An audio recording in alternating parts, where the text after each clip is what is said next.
Hi, I'm Ariel. You're watching She Wants the Diction, and today I'm going to be running through my to be read for Latinxathon. And before I get started, I think I would be remiss if I didn't say something in regards to Chadwick Boseman's passing. Not only is that a terrible loss for his family, for his friends, but it's also a terrible loss for the Black community. And I know a lot of people probably don't understand what Black Panther meant to the Black community and just how important this movie was culturally, and like what a big deal it was for so many of us to see a Black superhero on the screen getting their own movie. Around the same time that Black Panther came out and I went to go see it is around the time that I created this YouTube channel that you're watching right now.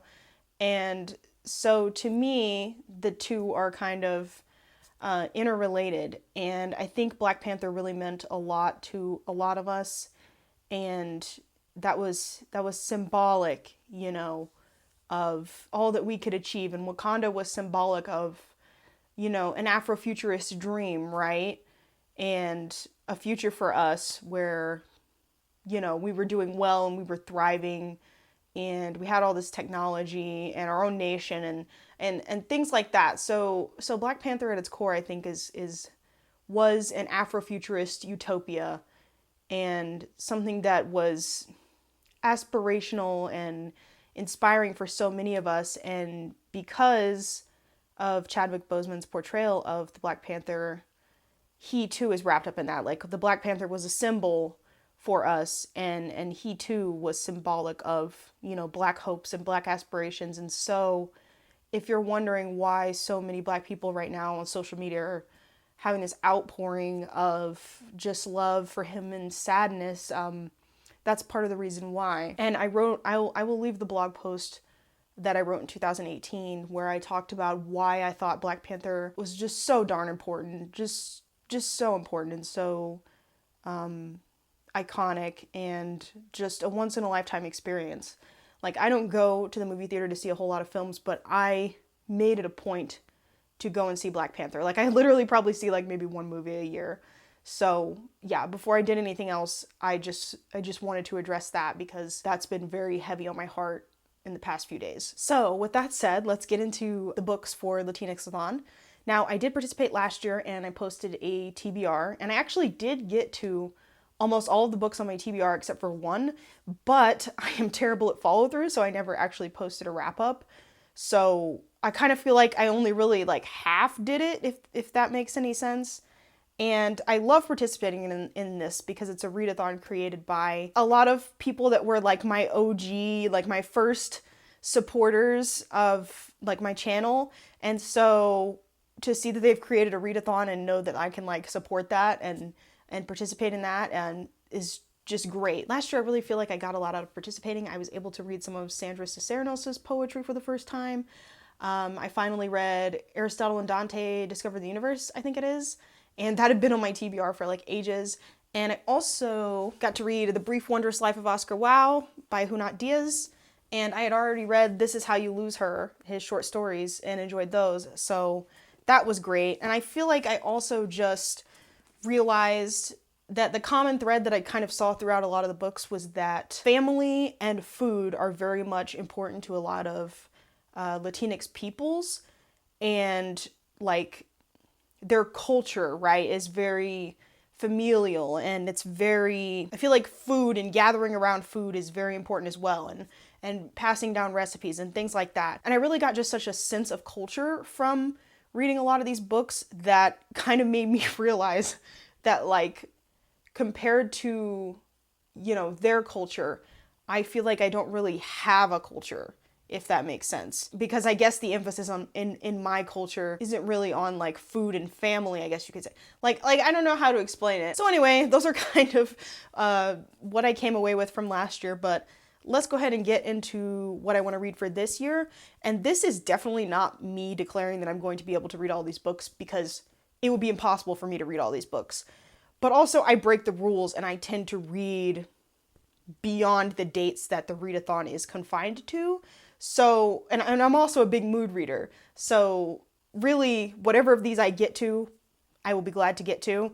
If I don't get to all of them, please don't expect me to get to all of them, but I am going to try to do a wrap-up or some kind of conclusion to this video this year. So I think I have a pretty good mix of like children's, middle grade, YA, and adult to get through. And I kind of just checked out every Latinx book I'd heard of in the past year that I was interested in reading. So I'm just going to go ahead and try to rapid fire through these. First up is going to be Honeysmoke. This is by Monique Fields, illustrated by Yesenia Moises. And I saw this on Tasha's channel at Her Nose Stuck in a Book, and this was one of her recommendations. I believe at least the illustrator and possibly the author is Afro-Latinx, so this would work for the voices prompt. And I'm not gonna lie to y'all, I already read this because, like, look at this cover illustration, look how cute this is. And I just love things where, like, the girl has, like, really big hair, just because growing up I always felt like my hair was too big, and, you know, like, it would get in the way when we were taking group pictures, and I feel like I felt self-conscious because, you know, most white people have hair that's not very voluminous, if you know what I mean. And so I just love to see depictions of like girls with big curly hair because I feel like, yeah, I didn't have that growing up. Okay, and the next book is Hicotea? I really don't know. This is by Lorena Alvarez, and it says A Nightlight Story. And I actually saw Nightlights Wrecked on Jocelyn's channel at Yogi with a Book. And my library did not have the first one, which was Nightlights. They just had this follow-up, I guess it is. And one of the things that made me want to get this, obviously, was, like, the art style, which seems, you know, it seems really colorful and intricate. So, yeah, I'm excited for this. I believe the author is Colombian American. Okay, and moving right into middle grade. Here I've got one I'm currently reading. This is My Life as an Ice Cream Sandwich by Ibi Zoboi. Ibi Zoboi is a Haitian American author, and so I believe this would work for the prompt of heritage, since I don't think Haiti is a Spanish-speaking country, but it's still considered Latinx, if I'm correct. I'm a good 3/4 of the way through this, and I would say that the writing style is kind of difficult to get into, only because the protagonist in this, I feel like, has a very vivid imagination and also is possibly neurodivergent. And so when I went in and saw that the first few reviews were just knocking this book for the style being difficult to get into and them not really enjoying it, I was like, so you're really telling me that you can read full high fantasy novels that are hella complicated, have hella characters in them with hella confusing names, but you can't fucking stomach a small black neurodivergent girl's thoughts? And I just think that's so ridiculous, because the more that I read this and the further that I got into it, the more that I kind of picked up a rhythm, and a lot of things kind of seemed to make more sense to me. Like, I feel like I got more into her mindset, and I feel like there's just a momentum now to where, like, I want to keep reading and know what's gonna happen to her, because she's quite a troubled child, I would say. So I definitely don't appreciate all the top reviews on this being white reviewers just bitching about how unrelatable and unlikable they found this character. Like, not liking a book is cool, but I feel like at a certain point you're just being cruel, and it's because you come from a perspective that's so different to the book that you were reading that it's almost not for you, if that makes sense. Like, I feel like this was written for a very specific child, and that very specific child, it may not even necessarily be me. Like, I'm obviously an adult. It is written for a very specific child who, when they do get their hands on this book, will really, really appreciate it and be able to see and understand what she was trying to do. So I cannot say it is my favorite thing. I feel like it's going to be a 3-star read for me, but it is not as bad as people are making it out to be. Let me just say that. The next one I've got is The First Rule of Punk. This is by Celia C. Perez, and I cannot find much information on this author. Online it says that she has a Mexican mother and a Cuban father, so I guess that would make her, I don't really know what that would make her. It's some type of Latinx, I suppose.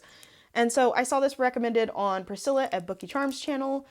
Actually, I got a couple of these recommendations from her, but I'm really excited for a Latinx kid who's into punk, because again, that's kind of another alternative style that you don't really see a lot of, I guess, people of color participating in, like kind of like black goths. Like, there's definitely a subset of like black emos and black goths who are into like alternative fashion and such, but they're definitely not it's not depicted as a mainstream interest.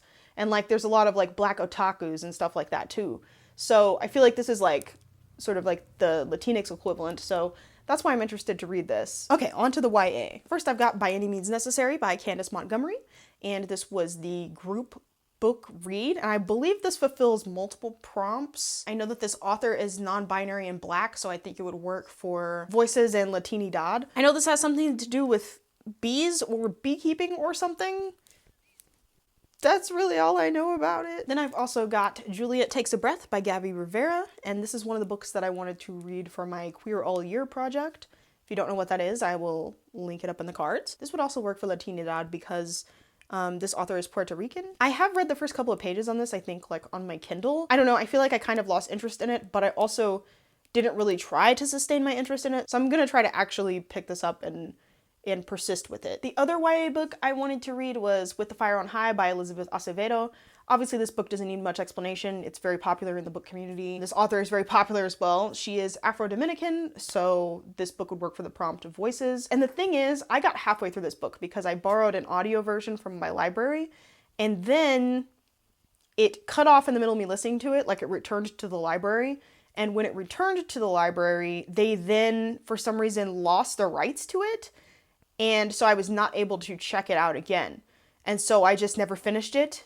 And I never had the motivation to go back and finish it because I was like, what the fuck? I was right in the middle of it. Like when I read a book, it tends to be a rapid fire thing. Like if I'm not continuously picking it up and pounding through it in a few days, then like it's unlikely that I'm ever going to have enough interest in it to pick it up ever again. So that really sucked. If possible, I would like to go back and find my place in the audiobook and finish that one out because I was enjoying it. Okay, now we're on to the adult books. This is another one Priscilla recommended, and it's Dominicana by Angie Cruz. Obviously, this author is Dominican American. That's all I really know about it. Next, I've got Sabrina and Karina. This is a book of short stories. It is by Callie Fajardo-Anstine. I'm probably butchering these names as per usual, but from what I could find in interviews, this author identifies as Chicano, which, if I'm not mistaken, is Mexican American. And this work centers around the stories of indigenous Latinx peoples, so I believe that this would also work for Voices. Next, we've got Drown. This is Junot Díaz's first short story collection. Again, this is a Dominican American author,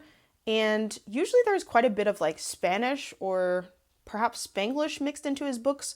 So this will probably work for Roots as well, but I don't actually know because I haven't read it, obviously. And I'm excited because once I read this, I will have read, I believe, all of his published stuff, because I read one of these short stories online and found it really intriguing. So I was like, gotta round out my Junot Díaz reading. And I will say that his books definitely aren't for everyone. I think that there's a lot of that machismo in them that's characteristic of Dominican culture. And so if you are easily offended by a lot of misogyny and sexism, then I think the voice in these books is going to be off-putting to you. But I never think that he doesn't have a purpose in using it, and the way he uses it and what he uses these type of characters to say, if that makes any sense.